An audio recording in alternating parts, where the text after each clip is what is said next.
Did you ever had to turn a player character down because it just wasn't in the rules? Have you ever found an idea but just didn't want to write a whole subclass? Have you ever started a campaign but two player characters just feel too similar? Then you should use signature abilities in your game and all player characters will feel unique from now on. You will have rogues who punch the shit out of everyone who gets too close. And you will have bards who will paint instead of play music. So we will get into why we would actually want to implement such a system. Then we will talk about how you would go about it. And then we will talk about when and for which groups of players. So for our goals, we want to get the players out of their number thinking. We want them to think about their characters, really feel how would they act in battle, how would they act in social situations. We want them to be invested in the character creation process. We want to talk to them. Players will become more interested in each other as well because they never know what might be hiding behind this other sorcerer in the group. So let's look how such a signature ability would look. I usually want the signature ability to be a small benefit to the character, but not something like a whole class feature. So there are three ways we go about designing such an ability. First, we take something from the class of the player and we just change it or tweak it a bit. Maybe you have a wizard who just really doesn't want to use a spellbook. He wants to tattoo all his spells on his skin. So obviously he now can't lose his book, and that's a small benefit because he always got his spells on him, but that's exactly what we want. We want a small benefit that makes a character cool and sets it apart. Something the player can show to the other players at the table. In one of my games I have a paladin who, whenever he casts Find Steed, instead of the usual horse, he can conjure a small dragon.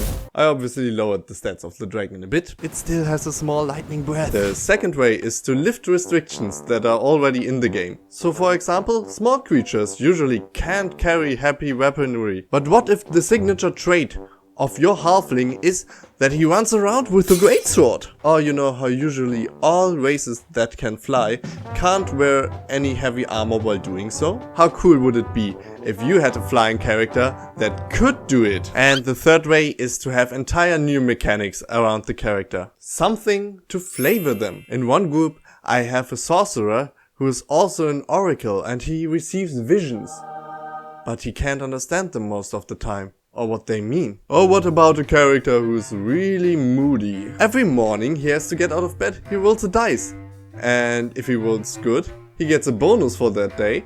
Or if he rolls bad, then he gets a negative. Like on days he's just not feeling, he's just going around, oh my god, I don't want to do another quest. And on other days, he's very energetic, I slap like a king! So when would we go about implementing this?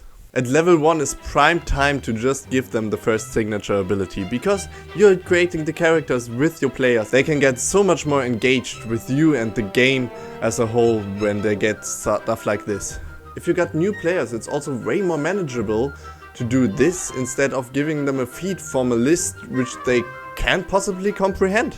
With this system you can just talk to them about, listen to their ideas and create something. Another way would be after some stressful downtime training. I usually use training points for this kind of stuff if someone wants to learn. Each afternoon they use for stuff like this, they get a point and they can spend them for new abilities like this. You could also give those abilities away at key moments or at special moments, or as a reward for defeating a powerful foe. Let's get into some caveats with this. First, some just won't like it. And it's okay. It's not for every table. And it's not even for all of my groups. And of course some will try to get the most power out of it. You have to regulate this down a bit and try to get them thinking about the fun stuff. We want to optimize for fun, not for numbers, right?